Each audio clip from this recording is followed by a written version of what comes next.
It's that time for Christmas cheer, and Pikachu and friends are ready to celebrate the holidays with you. Show off your Christmas spirit with a limited edition Pokemon Holiday Spirit t-shirts and hoodies. Get them now before January 2nd. I got an anime channel called Mystic Sage, where I do anime top 10s, speculations, and more. You can also follow me on Twitter, Instagram, and Twitch to keep up to date with me, the channel, and even for some entertainment. Links will be in the description below. Thanks guys, enjoy the video.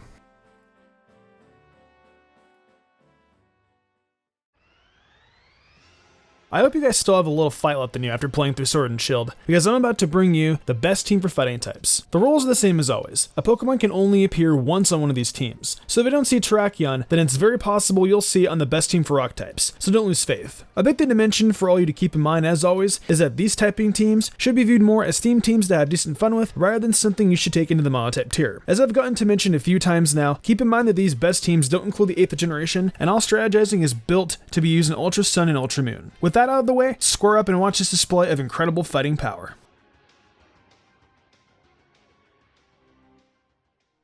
You guys already know how we start things off around here, and that's with our Mega Pokemon. There are a whopping of 7 Pokemon that Mega Evolve into fighting types, but so many of them have actually been featured already on some of these best teams. We're left with only 3 options for this team, those being Lopunny, Medicham, and Blaziken. Lopunny is actually a really good option with the Scrappy ability that lets it hit ghost types with both of its stab moves, and Medicham with that Pure Power ability is awfully good as well. However, neither one of them can even lace the boots of Mega Blaziken. Mega Blaziken is one of the most broken Pokemon in the game for a reason, and that was why I really couldn't pass up including it on this best team. Its speed is only base 100, but it can get up almost obnoxiously too high thanks to the speed boost. If speed boost is allowed to activate across 2 turns, then Blaziken essentially becomes unbeatable with nothing being able to hit it before it inevitably ends up taking them out. If its speed wasn't something people would need to greatly worry about, then its gargantuan attack stat would be the biggest problem for any opponent. Mega Blaziken has a 160 attack stat, and that definitely puts it up there in the upper ranks of physical attackers in the games. It's probably a pretty obvious idea that the 2 stats we're going to be focusing on are speed and attack, and with 252 EVs, we can go ahead and make them both good to go. I gave Blaziken the Adamant Nature since its speed will constantly go up with speed boost, so its speed is going to be at 299, but the attack is going to head up to 460. There is really not much that can survive hits from Blaziken already, but don't worry, because I'm equipping it with a nice moveset that will make it hit even harder. Blaziken will essentially be a glass cannon, but with the attack stat it has and this incredible speed, it's all good. Mega Blaziken's moveset is Home Claws, High Jump Kick, Blaze Kick, and Stone Edge. Home Claws is going to be a big part of making Mega Blaziken unstoppable, as just one usage of it will bring its attack stat up to 690 and increase its accuracy for a stage, all but guaranteeing it won't miss any of its moves. As I said earlier, Blaziken doesn't have great defenses, but it should be able to take one hit, allowing it to set up Home Claws, depending on the very first Pokemon it finds itself out there against. With the boost accuracy given thanks to the usage of Home Claws, High Jump Kick becomes a lot more viable. High Jump Kick has a base power of 130 that gets boosted further to 195 thanks to Stab, and it has a 90% accuracy problem that can really ruin things for Blaziken since you'll lose 50% of its max HP if you miss. With a little bit of boost to accuracy, High Jump Kick becomes a move that more than likely won't miss no matter what happens, and you'll find yourself with a move that could hit quite a few Pokemon pretty hard to the point of probably one-hitting them. It'll be a great move to pull out against ground types that can do super effective damage to Blaziken. Blaze Kick is another stab boosted move that ends up with 127 base power and gets its less than 100% accuracy issue fixed by a single usage of Home Claws. Blaze Kick also carries a 10% chance to burn and a high critical hit ratio that could definitely pay off pretty quickly and result in some crits to make up using this in place of a stronger fire type move like Flare Blitz. Speaking of moves that are helped out by Home Claws, the final move on this set is Stone Edge, and that has got an unfortunate 80% accuracy. Thanks to Home Claws, this base 100 move will have a much better shot at hitting, and it's going to give Blaziken some coverage against flying type Pokemon. Just like Blaze Kick, it as well has a good chance of hitting for a crit, and that just makes it an even more interesting move to include in this team. If you'd like, I could also recommend using Thunder Punch in this slot. It doesn't have the same power as Stone Edge, but it does also hit for super effective damage against water types, and that could also come in handy. I know it's not popular to send out a Blaziken that isn't running Swords Dance / Flare Blitz, but I see there being no point in using a move that will take away a third of Blaziken's health every time it connects, when you're already going to take a blow and setting up with Swords Dance. That just seems incredibly wasteful for such a good Pokemon.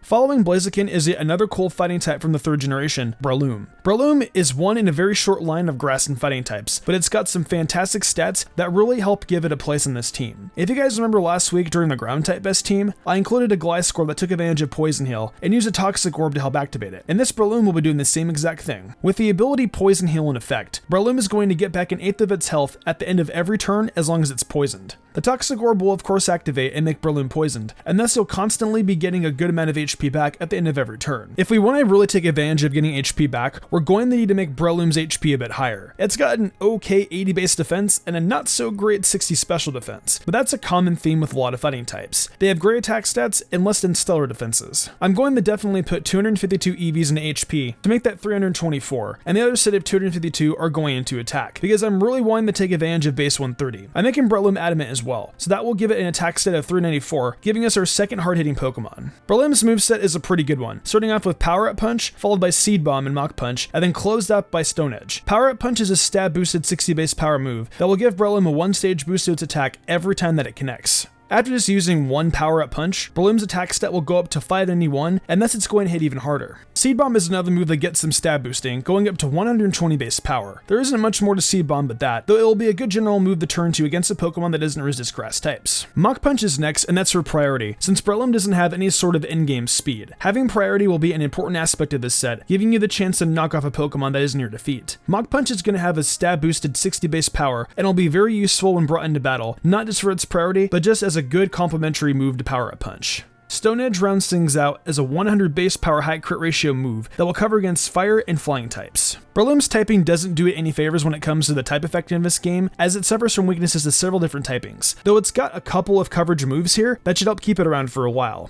Time to look into some absolute power from the 5th generation, starting off with Conkeldurr. Conkeldurr is an absolute offensive powerhouse, and back when it first debuted in Black and White, it was pretty popular back in the meta. What I'll be doing with it this time around is take major advantage of a pretty obvious setup that should lead to immediate success. Conkeldurr has a couple of interesting abilities that open up a world of possibilities, though one stood out a little more than others for me. To start, Iron Fist is an awesome ability, though definitely the weakest one of the three here. It's good on an Infernape, but not so much for Conkeldurr right now. Sheer Force is another option, and normally I'd be all about using that on a Pokemon, though even an ability like that wasn't what caught my eye this time. No, it was instead the Guts ability, in which Conkeldurr gets a 1.5 times boost to its attacks as long as it's under a status condition, and if it is burned, it won't take a cut to its attack stat. So I'm going to be using Guts. You've probably got an idea about which item Conkeldurr will be holding. Just like with Breloom, we've got an orb on this Pokemon, but it's going to be the Flame Orb this time around. The Flame Orb quite simply burns Conkeldurr, but that is enough for Guts to kick in and activate. When you compare the amount of damage it'll get from taking toxic damage to just a little burn damage at the end of each turn, it becomes a lot more obvious why the Flame Orb is always the way to go with Guts. Conkeldurr has got a pretty decent defense stat at 95 and a bit of bulk with 105 base HP, but its speed is definitely not so great. I don't see it being worth wasting a lot of EVs bringing up the speed stat, since it won't help all that much anyway. The big thing we're going to be focusing on is the same thing as the previous two Pokemon on this team, Conkeldurr's attack stat. It's base 140, and if we make it adamant and give it 252 EVs, it'll be going all the way up to a wonderful 416. The other 252 EVs will go towards getting more bulk, bringing its HP stat up to 414. Conkeldurr's attack stat isn't staying at 416 though, as once it is burned, that will shoot up to 624, which will make it the strongest Pokemon on the team without any moves used for boosting like Blaziken's Hone Claws or Breloom's Power Up Punch. Conkeldurr's moveset is Facade, Drain Punch, Knock Off, and Poison Jab. A lot of you probably saw Facade coming, and if not, allow me to explain why it is such a good move in this position. Facade is a normal type move of 70 base power, but its power will double if Conkeldurr is under a status condition. And guess what? Conkeldurr is going to be burned. Suddenly you've got a 140 base power move to work with right off the bat alongside its seriously high attack stat. Drain Punch is next, and it's got a stab boosted 112 base attack that will return 50% of the damage done to the opponent as HP, thus erasing a good amount of burn damage with usage. It's a fantastic stab move that will work in tandem with Facade. Knock Off is next, and that will provide coverage for second types, and if they're holding an item, it'll have a boosted power of 97. It'll be a good move to turn to if you want to throw a wrench in your opponent's plans. Finally, there is Poison Jab, and that is for coverage against Fairy type Pokemon. With Poison Jab, you'll have a 30% chance to poison the opponent, and also do some big damage to any and all Fairy types that get in your way. Conkeldurr has major sweep potential as long as he is properly used in battle.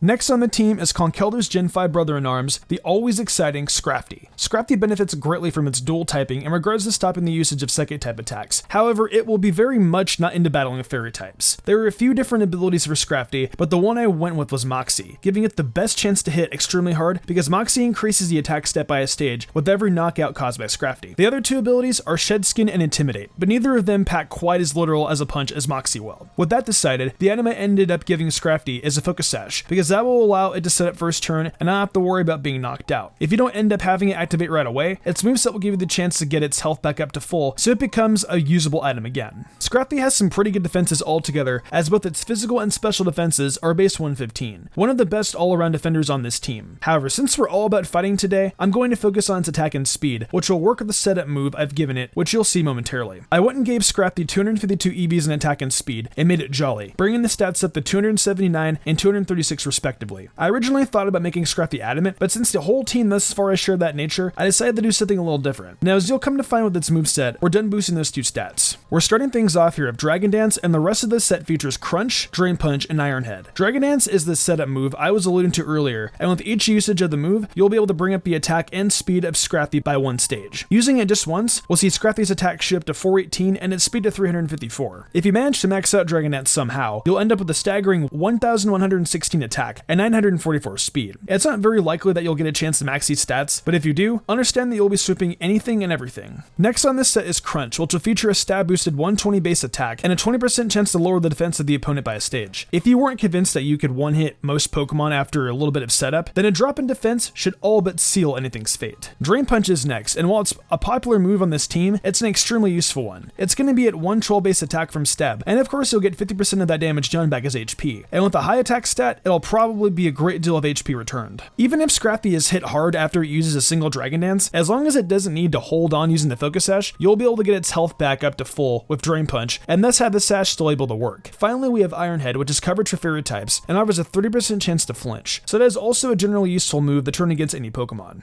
Let's finish these last two Pokemon with a trip to Alola, starting off with the only Pokemon that could truly kill you with kindness, Bewear. Bewear is a normal type but carries a secondary fighting typing, so definitely qualifies for this team. I wanted to include it not just because I believe it's a good Pokemon, but also due to how bizarre it actually is. It's a unique Pokemon to include on one of these best teams, and I'm glad that I got to do it for this one. Bewear's abilities are a bit of a mixed bag, but Fluffy definitely stands out as one I want to turn to the most. Fluffy will have the damage of all physical contact moves, but cause Bewear to take double the damage from any fire type move. It's the best of 3 abilities at Bewear's disposal, and that's what I'm going with. Since the ability of Bewear does what it does, I decided to give it the Rocky Helmet. When a Pokemon is wearing a Rocky Helmet, they end up causing the opponent 1/6 of their health every time they make contact with an attacking move. All non-fire type physical attackers are going to have a massively hard time dealing with Bewear, and it's fantastic. So stop me if you've heard this before. This Pokemon will be getting 252 EVs in HP and attack, and it is adamant. Yeah, I know a lot of the Pokemon on this team have gotten the adamant treatment, but it's a fighting type team. It's not exactly this typing specialty to be anything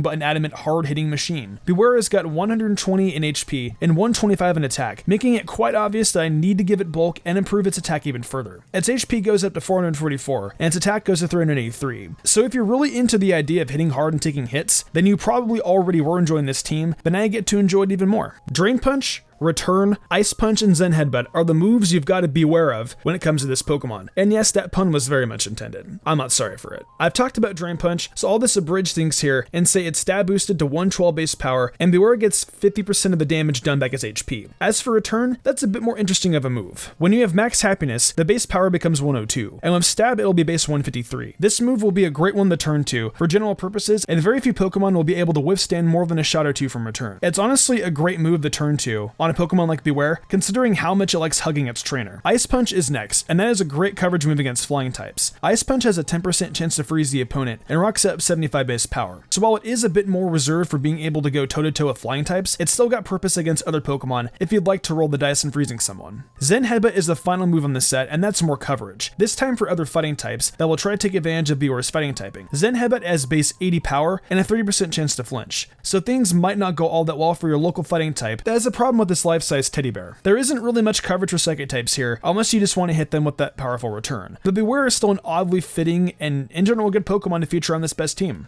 We've come this far, so surely we've got to include a fighting type legendary, right? Well, oddly enough, there aren't many of them. I'm talking legendaries here, not mythical. And the only 3 that are the fighting typing are Cobalion, Terrakion, and Virizion. There's also Zamazenta, but of course we don't count those. So I figured since we could use something on par with being a legendary, I'd pick Buzzwole. Buzzwole looks like someone ripped straight out of Dumbbell Nunkido. And I think it would be ridiculous to not include such a jacked Pokemon on this team. Buzzwole has the ability Beast Boost, thanks to its classing as an Ultra Beast. And that means it'll see its highest stat get boosted by a stage for every knockout it gets. That's a pretty good ability to have for something with base 139 attack. Though that's not the only 139 at work here, as its base defense is also that high. Obviously, I've got to give Buzzwole 252 EVs in attack and make it adamant, but I had a little bit of a hard time deciding which I'd rather give the other 252 to, HP or defense. In the end, I decided to follow the pattern of Pokemon on this team and give it extra HP bulk. So its attack goes up to 414 and its HP to 418. It's pretty fantastic just how strong this Pokemon is, and I give it the Life Orb as well to help power up its moves even more. Take a look at how great these are. Bulk Up, Drain Punch, Lunge, and Stone Edge make up this moveset, and if you're not super excited for Buzzwole now, I don't know what to say. Bulk Up is a great setup move for a Pokemon like this, as it has naturally high defense and of course an astronomically high attack stat. One usage of Bulk Up will give Buzzwole 471 defense and 621 attack, and with a setup like this, it'll be very easy to sweep any team. Drain Punch is the usual 112 attack, with 50% of the damage done going back to Buzzwole's HP, but this time you can add on additional 1.3 times boost to the base attack, making it 145. Lunge is getting boosted by Stab and Life Orb to 156 and will automatically lower the opponent's attack stat by a stage. So this is yet another great move that Buzzwole can turn to. Stone Edge closes it out, and that's got 130 base power thanks to Life Orb, and will be perfect for taking out flying types that might try to stop your sweep, as well as doing some normal damage to fairy types that you may turn into. Buzzwole doesn't need me to explain much about it, because just by looking at this hunky bag is all the reasoning you need for its inclusion. That's going to wrap it up for another best team this week. I know the fighting typing is one of the least interesting in Pokemon, and that the whole team being physical attackers of the adamant nature was pretty obvious, but I still think that this team came out pretty well. I want to hear it from you guys though, so please let me know what you think about this team in the comments. If you use it, let me know how it goes. Would you guys do anything differently? And is there any Pokemon you'd rather see on the team that wasn't included? Let me know everything down below like always. If you enjoyed the video, why not leave a like and subscribe to my channel with notifications on, that way you never miss an upload. If you want to support me further, consider following my Twitch where I stream a lot of Pokemon content and all kinds of other Nintendo content like Zelda, Fire Emblem, and much more. Also, I've been reviewing every episode of My Hero Academia Season 4 over on Mystic Sage, so head over there if you're into that too. I would love that a lot. Want to support me further and gain cool perks? Check out my Patreon. Daniel Leone, Lady Crimson, Memory Martin, The Lazy Leo, Matthew Young, Awesome Lego, Jarrett Weiss Austin, Sodden Grider, and Enigma97 did, and I want to thank them personally for going above and beyond. It means the world to me. I think I'm gonna wrap this up though. I'm Mr. Gumbrand, and I will see you in the future for more awesome Pokemon content.